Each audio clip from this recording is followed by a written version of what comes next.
Welcome to Viking Video Chat, everyone. I'm Athletic Director Josh Morton. Pleased to be joined today by our head coach for strength and conditioning, Brett Chambers. Fitting, Brett, it's summertime, so I thought I'd sit outside today. I should have followed your lead. I'm indoors, but yeah, being the strength and conditioning coach, we're often stuck in the weight room anyway. So that's right. Indoor stuff. So. Thanks for having me. No, it's great. For 15 years you've led our strength and conditioning for our department, and you're one of the most critical people in our department because you and your staff have more interaction than most with our student athletes, and so much of it is behind the scenes. But when it comes to player development, you and your staff are huge, and especially in the summertime, because typically in the summertime our coaches aren't able to have interaction with. So when you look at a typical summer, this is not a typical summer, but what would a typical summer look like for the strength and conditioning staff? Well, typically we're working with, maybe 120 to 140 of our student athletes are around over the summertime. A lot of people don't really realize that. So, we're busier in the summer than when all the sports are in action. But quite a few athletes sticking around. Sioux Falls athlete, but also the older an athlete gets, they tend to be in a house or an apartment with their friends, and they stick around and are maybe a little more dedicated to their final years of competition. So we see quite a few athletes. Our day starts early. We usually start groups at 5:30 in the morning. Yeah. And we work several groups through the day, and typically even work some evening groups.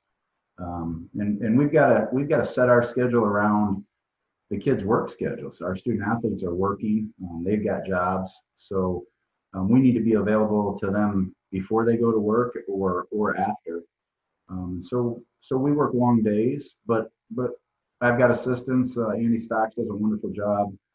Mike DiClemente is our graduate assistant, so it helps to distribute some of those sessions through our staff, and we can get everything covered and meet our student athlete needs that way.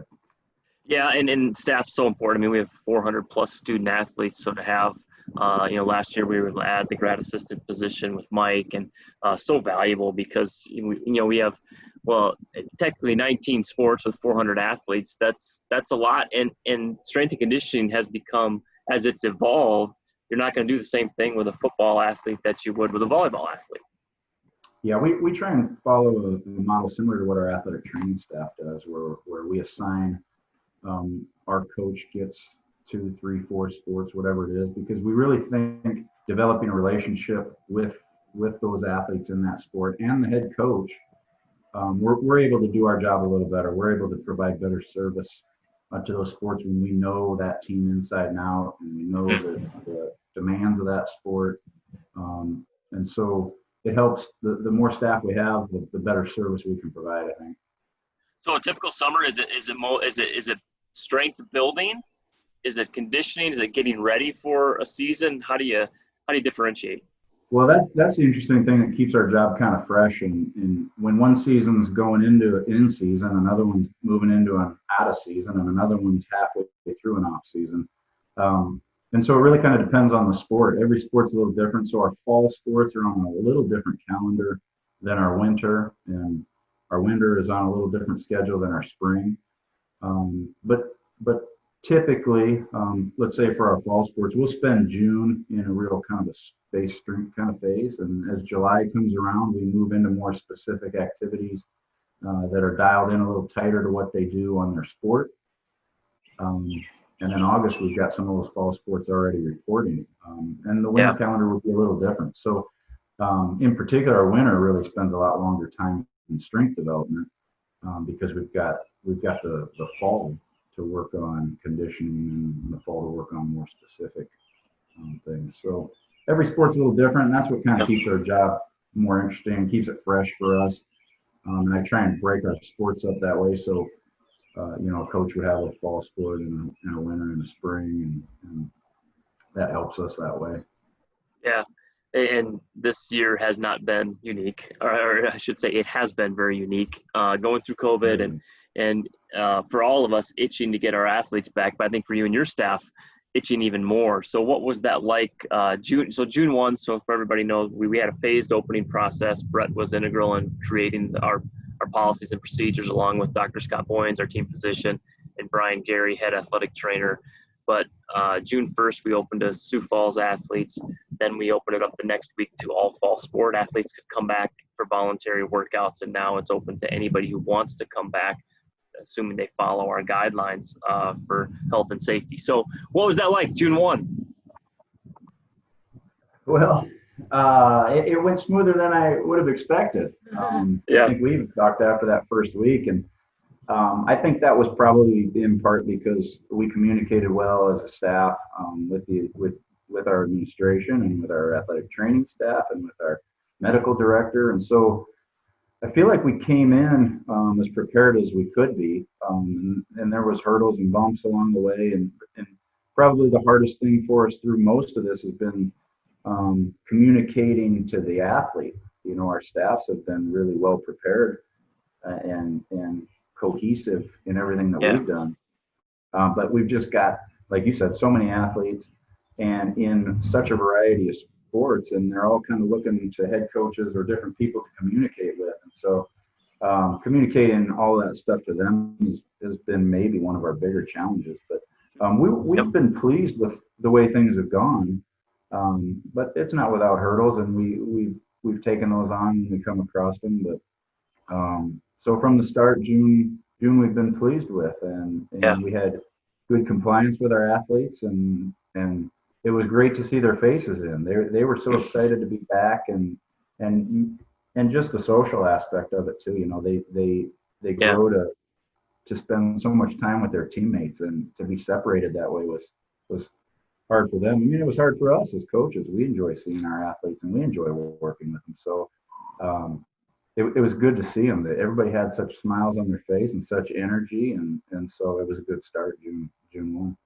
Yeah, I agree. Going in that first day was great. And the one thing that I noticed after popping in a few times over the last few weeks is it's neat to see, which you don't always see, especially during the year, you don't see it. And then in the off season, sometimes you see it as different sports who maybe don't interact very much.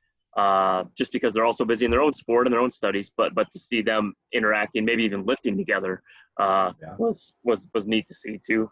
Absolutely. You know, it's all about, you know, for us as a campus getting ready for fall and getting to August 26th and as the start of the Viking Flex plan with the academic calendar. And you know, we will enter into a new phase after the 4th of July. We decided that we're going to take a little longer break after the 4th, just because what we've seen across the country is students come back from wherever they were. They need a chance to let's acclimate back into Sioux Falls. Let's not bring anything to Sioux Falls. So I like our protocols. And then from July, you know, the hope is football will report sometime in mid to late August, and then we're ready to go.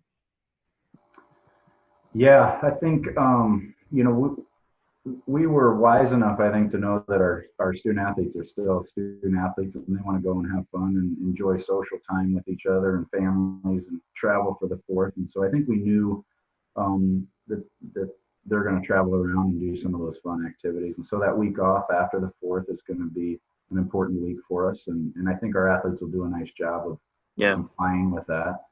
I think they understand, and in particular our fall sports, several of those athletes have really been you know, smart about protecting themselves a little bit and concerned where well, how are we going to do this? And because they don't want to jeopardize their seasons. I mean, these are important seasons for them. So I think we're going to get good compliance out of our athletes for that, and still get a lot accomplished. So I think we're projecting that those report dates would be just a hair later than they have been in the past. And so we've still got time to prepare our athletes, keep them safe, have them ready to perform, but also reduce the risk of injuries, hopefully. You know, that's the biggest piece for us, is that were we going to have enough time to get our athletes prepared and keep them safe on the field, diamond, mat, court, wherever they're going to be. So we think we're still going to have a good 5, 6, 7 weeks to be able to get those athletes prepared. Yeah. You know, I mentioned it before, but people may not realize that behind the scenes, strength coaches on your staff are so important because of their interaction with the athletes more on a day-to-day basis. You played football at Iowa.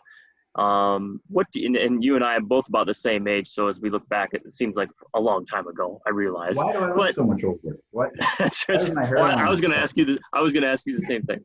But how much of that do you take, being a former student athlete yourself and now putting it into your job?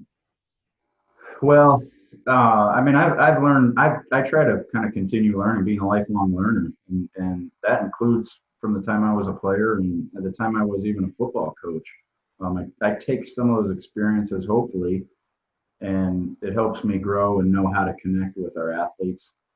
And I've always kind of said that I try and be a big brother, not necessarily a father figure to them, but a big brother, where I can be maybe a shoulder that they can lean on at times, but also can put a foot down a little bit if I need to. But and I was fortunate for my time under a great coach, Hayden Fry. I've learned a ton of things from him, and the strength coaches that I work with through them. But I still try and learn even from my assistants. I try and hire guys that are going to bring something that I can learn from. And so whether I was a player or a football coach or a GA, we all bring something to the table. And so I'm fortunate, I think, to be surrounded by great people, great coaches in my life. And hopefully that's helped mold and shape my philosophy.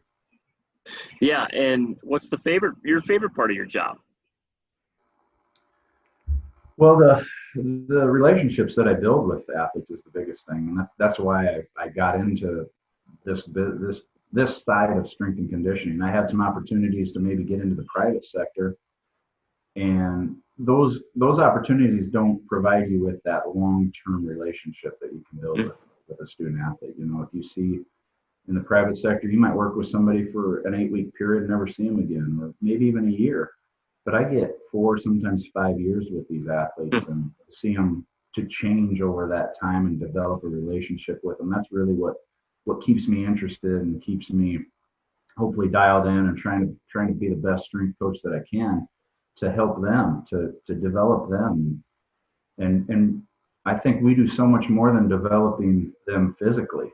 I feel like myself and my staff, we help develop them socially and even academically and spiritually, and there's just so much more to development than just making them stronger or faster. And hopefully, when it's all said and done, I have an impact on those athletes in a broader scale. Is what I hope.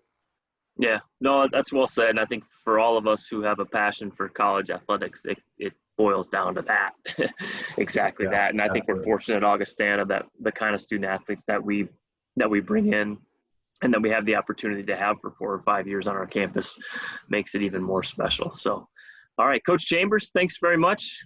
Get our athletes ready for the fall. I know we're chomping at the bit. Now, fortunately or unfortunately, it'll probably be here before we know it. And I don't know how much longer I'll be able to be outside. But yeah, right. Well, thanks for having me. Appreciate the opportunity, and we'll keep plugging away. We'll get our athletes to keep charging hard, and hopefully have them ready for the fall. Great. Thanks, Coach. Thank you.